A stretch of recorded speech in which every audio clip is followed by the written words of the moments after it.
Mari kita berdoa sekali lagi. Bapa dalam surga, kami bersyukur, kami berterima kasih malam hari ini kami boleh bersama-sama datang beribadah, kami boleh menaikkan pokok-pokok doa kami di hadapan Tuhan, menaikkan puji-pujian kami, dan sebentar lagi kami akan merenungkan firman Tuhan. Kiranya Tuhan yang boleh memimpin kami, mempersiapkan hati setiap kami untuk boleh mendengarkan kebenaran firman Tuhan, dan pakai hamba yang terbatas ini ya Tuhan untuk menyampaikan firman Tuhan pada malam hari ini. Kami berdoa, kami mengucap syukur dalam nama Tuhan Yesus. Amin. Selamat malam Bapak Ibu yang dikasihi Tuhan.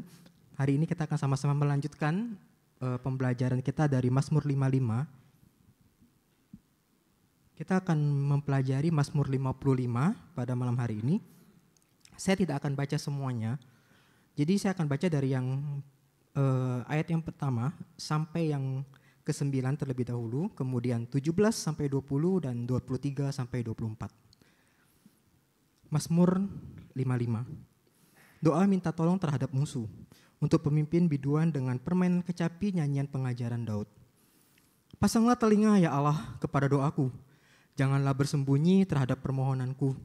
Perhatikanlah aku dan jawablah aku gelisah dalam keluh kesah. Aku terguncang karena teriakan musuh, karena kegaduhan orang fasik, sebab mereka menimpakan kesengsaraan kepadaku, dan dengan geramnya mereka memusuhi aku. Jantungku berdebar-debar, kengerian maut telah menimpa aku. Aku takut dan gemetar, rasa seram meliputi aku. Maka aku berkata, sekiranya aku diberi sayap merpati, aku akan terbang dan mencari tempat yang tenang. Bahkan aku akan lari jauh-jauh dan bermalam di padang gurun. Aku akan segera mencari tempat perlindungan terhadap angin ribut dan badai. Ayat 17. Tetapi aku hendak berseru kepada Allah dan Tuhan akan menyelamatkan aku. Di waktu petang, pagi dan tengah hari aku mengeluh dan mengadu dan ia mendengar suaraku.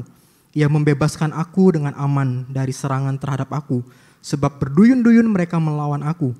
Allah yang bertata sejak purbakala akan mendengarkan aku dan merendahkan mereka. Karena mereka tidak mau mengubah hidupnya dan tidak takut akan Allah. Serahkanlah kekhawatiranmu kepada Tuhan, maka ia akan memelihara engkau. Dia tidak membiarkan orang benar goyah. Engkau ya Allah akan menjerumuskan orang lalim ke lubang sumur yang dalam. Penumpah darah dan penipu tidak akan mencapai setengah umur hidupnya. Tetapi aku tetap percaya kepadamu. Demikian pembacaan firman Tuhan pada malam hari ini. Bapak Ibu sekalian, boleh gak saya melemparkan suatu pertanyaan bagi setiap kita pada malam hari ini? Apa ketakutan terbesar dalam hidup kita? Apa ketakutan terbesar dalam hidup kita? Banyak orang mungkin merasa, oh ya, ketakutan terbesar itu sakit, penyakit, kehilangan keluarga yang kita kasihi, kematian, masalah keuangan, atau takut gagal. Atau mungkin ada hal-hal lain yang kemudian membuat kita itu menjadi takut. Nah Bapak Ibu yang dikasih Tuhan, pada waktu saya masih kuliah di kampus, kami ada kelompok kecil. Kami sharing, kami ngobrol di sana.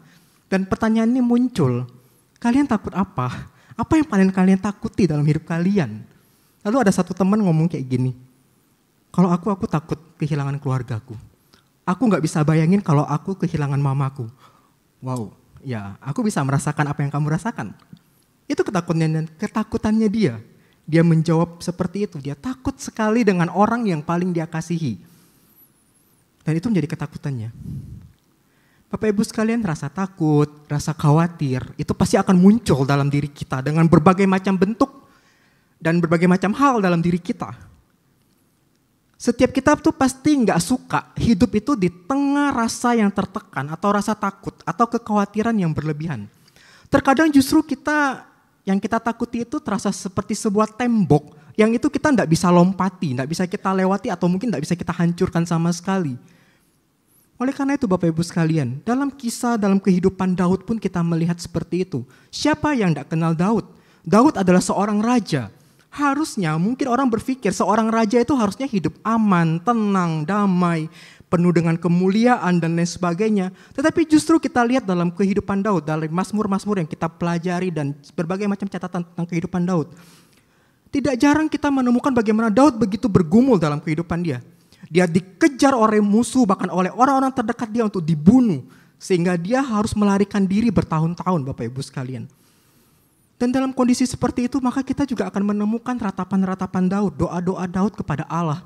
Ia berbicara begitu jujur dalam kondisi situasinya. Dia sadar hidup dia tertekan dan dia berani jujur di hadapan Tuhan. Dia ngomong apa adanya di hadapan Tuhan. Bapak Ibu yang dikasih Tuhan, Mazmur yang kita baca ini kembali kita melihat adalah sebuah ratapan dari seorang Daud. Mazmur ini dibuka dengan satu seruan yang begitu mendesak untuk meminta Tuhan menolong dia. Dan dari Mazmur ini pun nanti kita bisa melihat adalah keluhan yang disampaikan oleh Daud yang disebabkan oleh ancaman musuh. Sehingga ada yang melihat bahwa Mazmur ini diyakini ditulis oleh Daud ketika Daud itu mengalami penganiayaan, pengkhianatan, persengkongkolan oleh orang-orang terdekatnya, termasuk sahabatnya. Oleh karena itu nanti kita akan menemukan, kalau kita baca secara keseluruhan bagian ini, kita akan menemukan satu nama yaitu Ahitofel. Siapa Ahitofel ini? Dia adalah seorang penasehat Daud yang kemudian berpihak kepada Absalom. Dia adalah penasehat Daud yang sangat-sangat disegani. Ketika ia bersekongkol dengan Absalom, Daud pun sempat berdoa agar nasihatnya itu tidak berguna. Dicatat dalam 2 Samuel pasal 15 Bapak Ibu sekalian.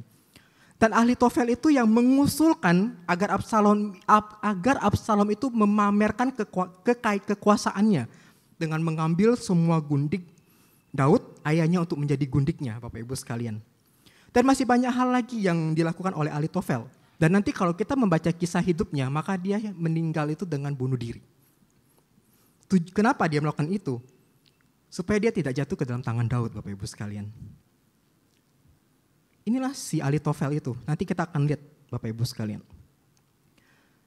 Jadi Mazmur ini merupakan sebuah nyanyian yang mengungkapkan perasaan Daud yang begitu terluka. Dan keinginannya dia untuk apa? Untuk meminta pertolongan dan keadilan daripada Allah. Nanti kita bisa melihat bagaimana Daud kemudian memohon kepada Allah untuk menghukum musuh-musuhnya. Dan menyelamatkannya dari kesulitan yang sedang dia hadapi saat itu. Di dalam pasal 54 kita melihat bagaimana Daud memohon kepada Allah untuk menyelamatkan dari musuh-musuhnya. Dan di bagian yang kita baca sekarang kita bisa melihat bagaimana Daud kemudian melanjutkan doanya. Dan mengungkapkan satu perasaan yang terluka dan kecewa karena pengkhianatan yang sedang dia alami. Daud memohon kepada Allah untuk menghukum musuh-musuhnya dan dia betul-betul meminta perlindungan kepada Tuhan. Sehingga dengan demikian kita bisa melihat bahwa Mazmur 55 ini menggambarkan satu pengalaman Daud yang begitu terluka dan keinginannya untuk mendapatkan pertolongan daripada Allah dalam menghadapi pengkhianatan dan konflik politik yang sedang ia alami. Bapak Ibu yang dikasihi Tuhan, seperti yang tadi sudah saya jelaskan di awal, kita melihat bagaimana Daud mengalami pressure, tekanan yang begitu kuat dalam kehidupannya. Apa yang dialami oleh pemazmur bukanlah satu masalah kecil, tapi ini adalah satu masalah yang begitu besar, yang sangat serius, sehingga itu semua perasaan itu menjadi campur dalam diri Daud. Tekanan demi tekanan, pressure demi pressure harus dialami oleh Daud pada waktu itu. Sehingga saking beratnya yang harus dihadapi membuat dia merasa seperti seorang pengembara yang terus menangis karena diliputi rasa takut, rasa cemas dan ketakutan. Saking frustrasinya dia merasa bahwa seekor merpati itu lebih bahagia daripada dia. Sehingga dari doa-doa ini mungkin kita bisa merasakan ya betapa tertekannya Daud. Kita bisa merasakan apa yang dialami oleh Daud. Dalam doanya Bapak Ibu sekalian, Daud sebenarnya sudah tidak menyampaikan permintaan-permintaan yang telah dipersembahkannya kepada Tuhan di dalam kesusahannya. Tetapi dia memohon supaya Allah itu mendengar doa-doa yang dia panjatkan pada setiap waktu kepada Tuhan. Dan memberikan jawaban dan rasa aman kepada dia. Itu yang dia butuhkan. Oleh karena itu Daud ngomong demikian, perhatikanlah aku dan jawablah aku.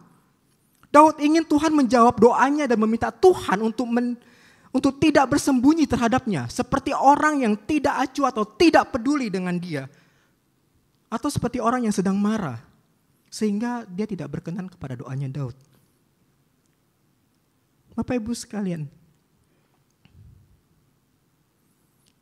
Dikejar oleh para musuh. Dan pengkhianatan oleh orang-orang terdekatnya. Sekali lagi membuat Daud begitu tertekan. Dan begitu menyakitkan hatinya Bapak Ibu sekalian. Bagaimana sih rasanya kalau seseorang harus dikhianati oleh sahabatnya, oleh orang terdekatnya, atau orang kepercayaannya. Pasti rasa sakit yang mendalam dan rasa menyedihkan yang mendalam.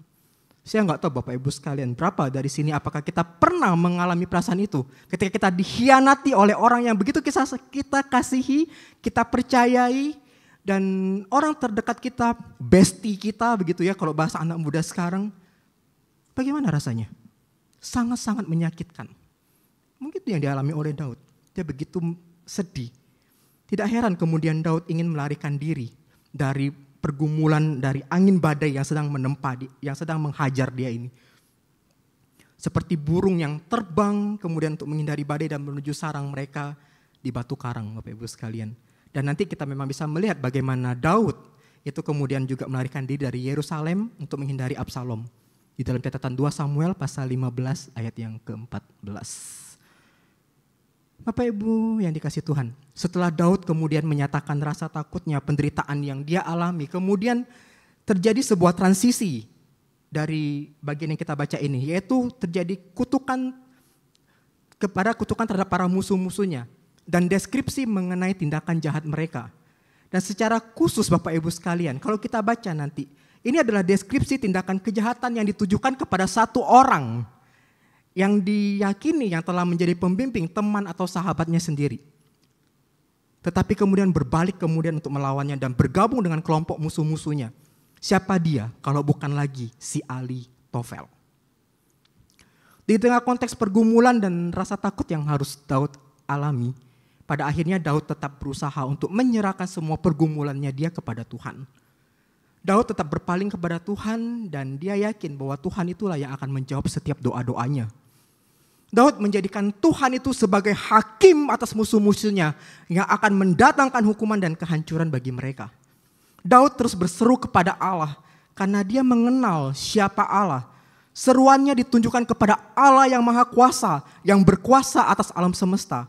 Allah perjanjian yang dipercaya juga oleh bangsa Israel. Kegigihan Daud dalam doanya kita bisa lihat Bapak Ibu sekalian. Di dalam ayat yang ke-18, di sana kita menemukan ada 3 keterangan waktu. Petang, pagi, dan tengah hari.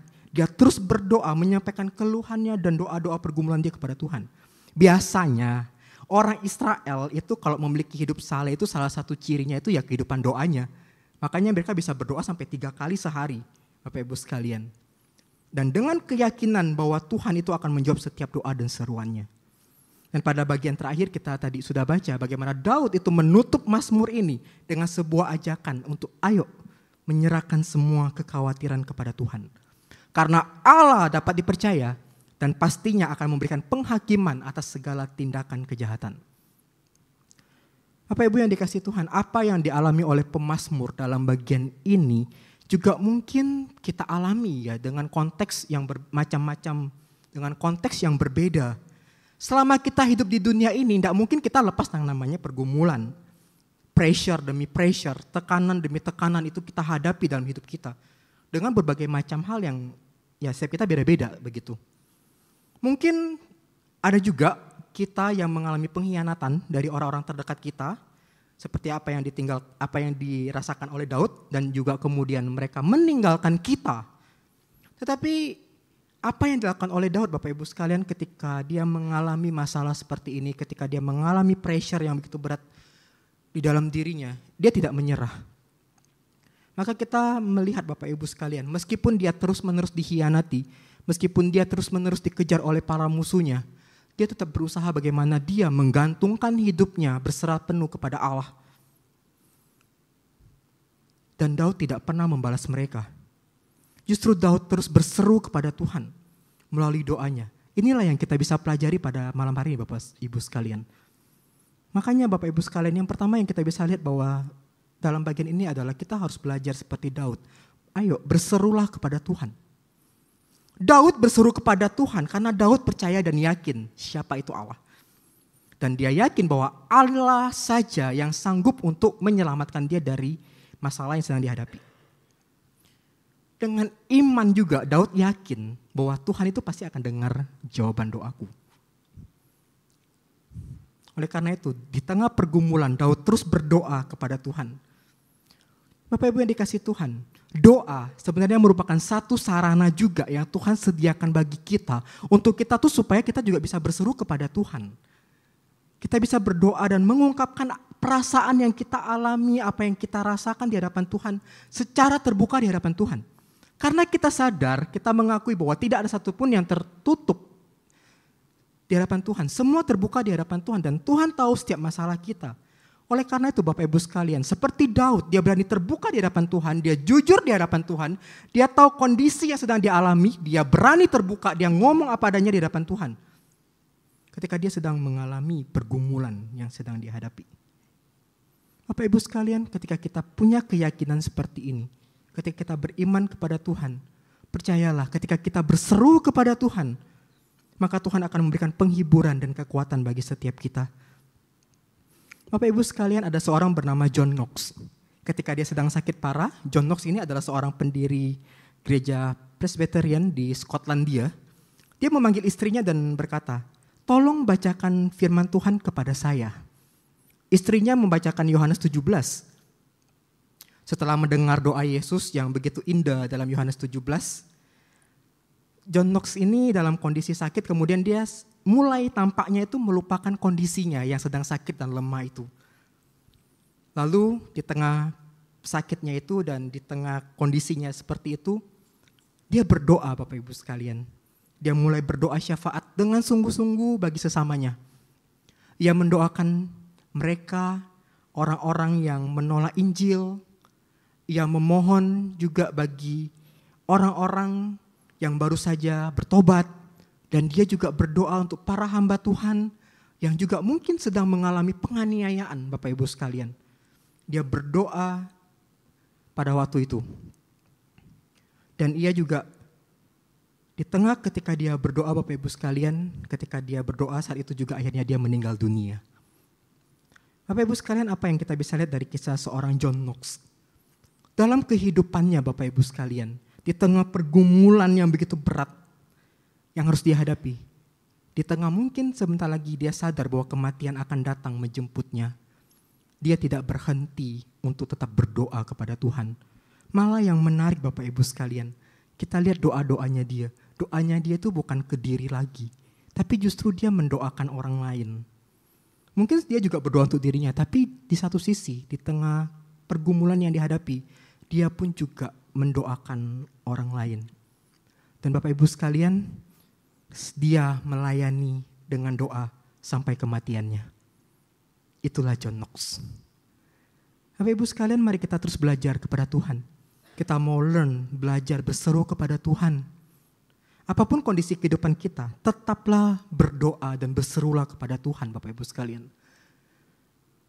Seperti apa yang Paulus katakan dalam surat 1 Tesalonika Bapak Ibu sekalian.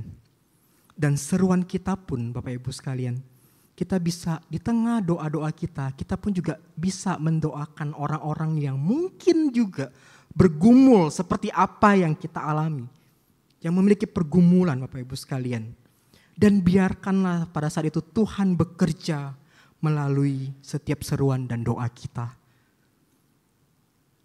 Oleh karena itu Bapak Ibu yang dikasih Tuhan, ketika kita mau berseru kepada Tuhan, maka yang berikutnya kita harus belajar berani menyerahkan semua kekhawatiran kita di hadapan Tuhan.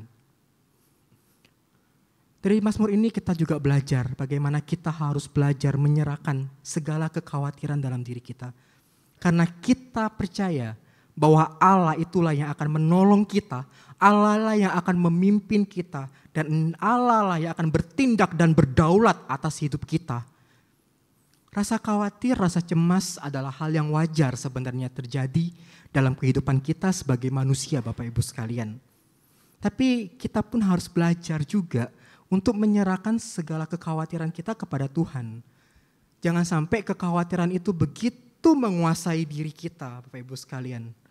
Karena kita percaya bahwa Tuhan itu yang akan menolong kita dan akan menyertai setiap kita Bapak Ibu sekalian. Jemaat yang dikasih Tuhan, terkadang Tuhan mengizinkan masalah terjadi dalam hidup kita, itu pasti punya maksud untuk melatih kita Bapak Ibu sekalian. Dan melalui pencobaan itu pun membuat kita kemudian makin bertumbuh dalam Tuhan dan pengenalan akan pribadi Tuhan itu sendiri. Oleh karena itu Bapak Ibu sekalian, kita boleh terus belajar untuk bersandar dan menyerahkan semua pergumulan kita, kekhawatiran kita kepada Tuhan. Kuatkanlah diri kita masing-masing dari setiap persoalan yang sedang kita alami saat ini. Marilah kita terus berseru kepada Tuhan dan mintalah pertolongan Tuhan. Karena Dia yang akan menolong kita Bapak Ibu sekalian. Dia akan hadir dalam kehidupan kita dan Dia adalah penolong dalam hidup kita. George Muller berkata demikian, awal mula kekhawatiran adalah akhir dari iman dan awal mula iman yang sejati adalah akhir dari kekhawatiran. Kekhawatiran yang berlebihan menunjukkan kita tidak percaya kepada Allah. Hudson Taylor, seorang misionaris yang terkenal yang melayani di China, dia pun memberikan sebuah nasihat yang begitu baik dan dia berkata demikian, marilah kita serahkan pekerjaan kita, rencana-rencana kita, diri kita sendiri, hidup kita, orang-orang yang kita kasihi, dan segala hal ke dalam tangan Tuhan.